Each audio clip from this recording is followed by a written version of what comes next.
Hey everyone, welcome back to Sweepy TV. I'm your host Sienna Leone, and today we are on the carpet for Disney Plus's new show, The Santa Clauses. Tim Allen is making a comeback after 16 years being away from the Santa Claus franchise, but we're going to be catching up with him along with so many others. Don't go anywhere.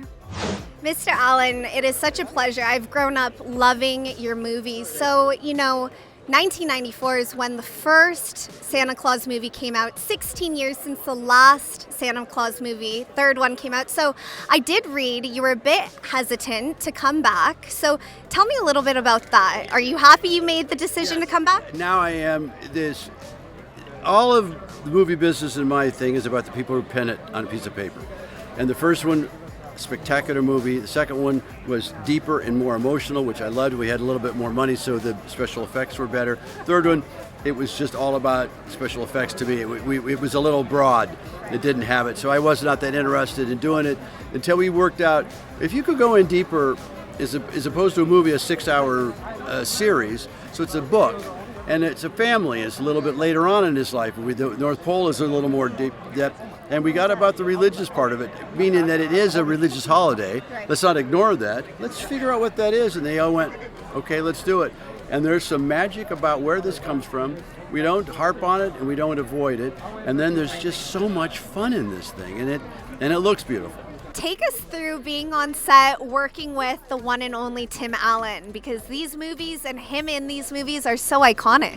It felt like I was jumping into December and June. Like when I walked onto the set, it was so Christmassy everywhere. It felt like I just skipped ahead in time. But once he was on set, I think especially that first day, he walked out in the outfit for the first time, and a hush fell over the set, and then everyone applauded spontaneously. Isn't that crazy? And there's like this magic around him in that role. 16 years since the third movie came out. So tell me about that. Was it hard for them to ask you back, or was it you kind of jumped at the phone call? It really happened so fast. I never thought that it would happen. Never. So I think that when I got the call, I was like, what?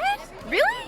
So Ruby, Elizabeth Mitchell, Tim Allen, two iconic legends, especially in the Christmas movie realm. So anything you learned or took, by being on set with them or talking with them on set, anything you want to share with us? I will just say that Elizabeth Mitchell is an absolute angel. She is an angel. Oh, she's right next to me. Hello.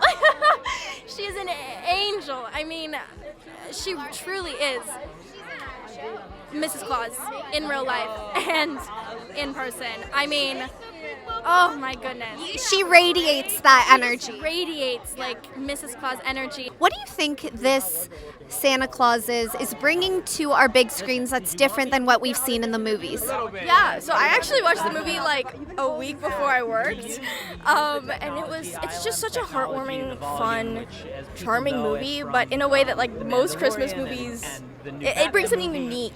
I think that this show, it's a way for, us to see characters who've grown up with the film, and that's always awesome. But it's also a nice thing that you can share with your family, bring a little cheer into these crazy few years that we've had. Now, you guys filmed this in the summer, so you've been celebrating Christmas for a few months now, but are you in the Christmas spirit, or do you feel like, oh, what am I doing celebrating Christmas so early? I'm always in the Christmas spirit. Like, I'm always ready for it to be Christmas. So I'm definitely in the Christmas spirit. Mrs. Claus, what is something that, she's taught you? Because Ruby, like we were saying, she said that you're real life Mrs. Claus. So anything this character's taught you? I mean, I think what I learned from this character is just that it's okay to find magic. It's okay to find your joy. It's okay to find the things that make your heart happy, and that you don't have to pretend that you haven't, right? I think those little moments of true excitement we're so afraid to show because we don't want them to go away. They feel so tender. Right. It's okay. I heard you weren't even supposed to read so you read for that, and tell us a little bit about that.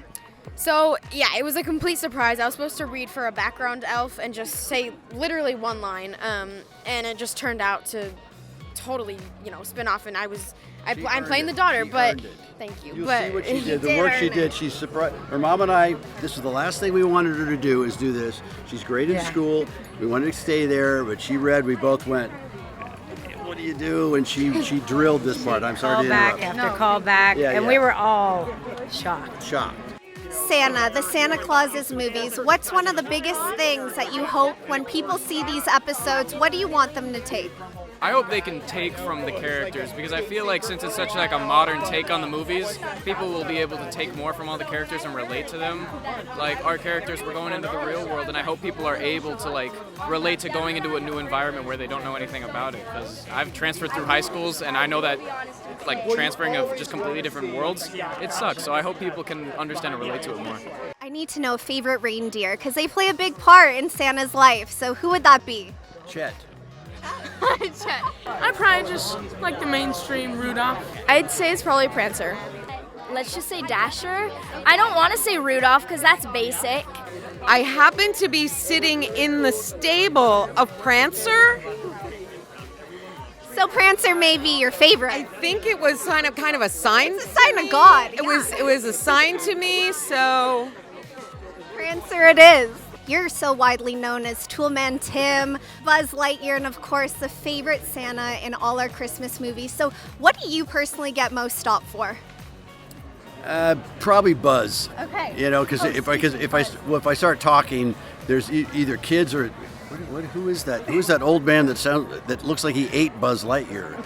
It's generally that because if I start talking like in a Starbucks and I order something, they go, "You sound, oh my God, you're."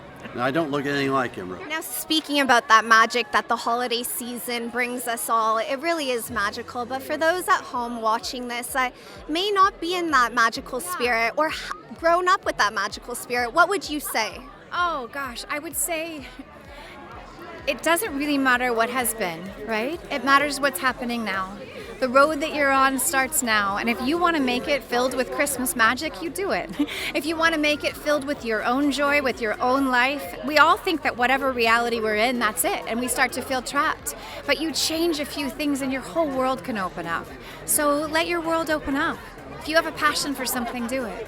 We love you guys. Thank you so much for your time. It's an honor. Thank you. Well, we caught up with your favorite Santa Claus and so many others. But that's it for this carpet.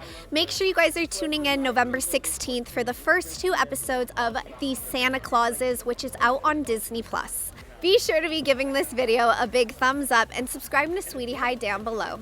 As always, I'm your host, Sienna Leone, and we will see you guys next video. Bye, everyone.